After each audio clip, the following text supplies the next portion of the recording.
আজকের এই ভিডিওতে আমি দুইটা সেটিং আপনাদেরকে দেখাবো। একটা হচ্ছে ইমোতে কে কে আপনাকে কল করতে পারবে এবং কে কে আপনাকে কল করতে পারবে না, এই সেটিংটা দেখাবো।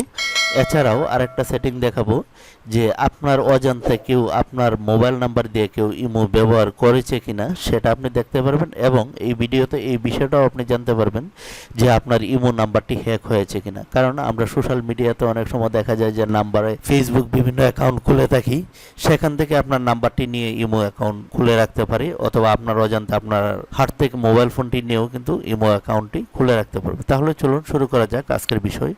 তো প্রথমে আমরা ইমোতে চলে যাব। ইমোতে আসার পর এরকমভাবে আমরা একটা ইন্টারফেস দেখতে পারবো। তো এখানে দেখবেন যে আপনার এই যে প্রোফাইল রয়েছে, প্রোফাইল পিকচার, এটার উপরে আমরা ক্লিক করব। এখানে ক্লিক করার পর আমরা দেখব যে এখানে সেটিং রয়েছে, এই সেটিংয়ের মাঝে আমরা ক্লিক করব।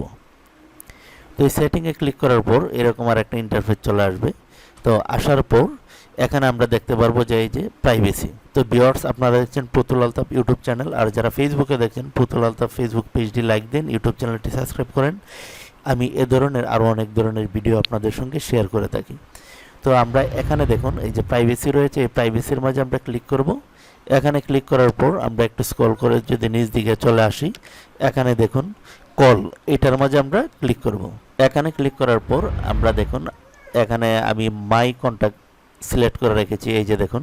তো মাই কন্ট্যাক্ট সিলেক্ট করে রাখার উদ্দেশ্যটা হচ্ছে আমি যদি এখানে মাই কন্ট্যাক্ট দিয়ে রাখি, তো আমার ফোনে যে সমস্ত সেভ নাম্বার রয়েছে একমাত্র তারাই শুধু আমাকে কল করতে পারবে, অথবা আমার ইমোর মাঝে যে সমস্ত নাম্বার সেভ রয়েছে শুধু তারা আমাকে কল করতে পারবে, আদার্স কেউ কল করতে পারবে না। আর যদি এখানে নোবডি দিয়ে রাখি তাহলে কিন্তু কেউই আপনাকে ফোন করতে পারবে না।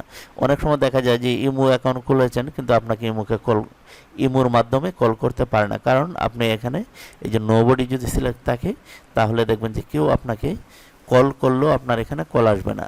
আর এখানে যদি মাই কন্ট্যাক্ট দেন তো আপনার সেভ করা নাম্বার ফোনে এবং ইমোতে যে সমস্ত রয়েছে তারা কিন্তু আপনাকে কল করতে পারবে। তারপর দেখুন এখানে কাস্টম সিলেক্ট করে আমরা এখান থেকে যাকে যাকে আমরা সিলেক্ট করে দিব, একমাত্র এখানে যদি আমি যাকে নাম্বারের উপর আমি ক্লিক করে এরকমভাবে যদি আমি সিলেক্ট করে দিই, এই যে এরকমভাবে আমি যাদেরকে সিলেক্ট করব এই পাশে দেখুন সিলেক্ট হচ্ছে, তারপর আমি ডান দিয়ে দেব, একমাত্র তারাই কিন্তু আমাকে কল করতে পারবে। তারপর আমরা ব্যাকে চলে আসব। ব্যাকে চলে এসে আমি আরেকটা সেটিং আপনাদেরকে দেখাবো। সেই সেটিংটা হচ্ছে যে আপনার ইমো অ্যাকাউন্টে হ্যাক হয়েছে কিনা সেটা কিভাবে বুঝবেন। এখানে দেখুন মাই ডিভাইস রয়েছে, এখানে আমরা ক্লিক করব। এখানে ক্লিক করার পর এই যে দেখুন আমার এখানে কারেন্ট ডিভাইস একটা, এই যে অনলাইন ওয়ান। যদি আপনার এখানে অধিক ডিভাইসে লগ ইন করা থাকে, এখানে যদি 2টা 3টা থাকে, তখন আপনাকে বুঝতে হবে যে আপনার ইমো অ্যাকাউন্টটি কেউ হ্যাক করেছে, এবং কোথায় থেকে হ্যাক করেছে সেটাও আপনি এখানে দেখতে পারবেন। এখানে লোকেশনটা দেখাবে।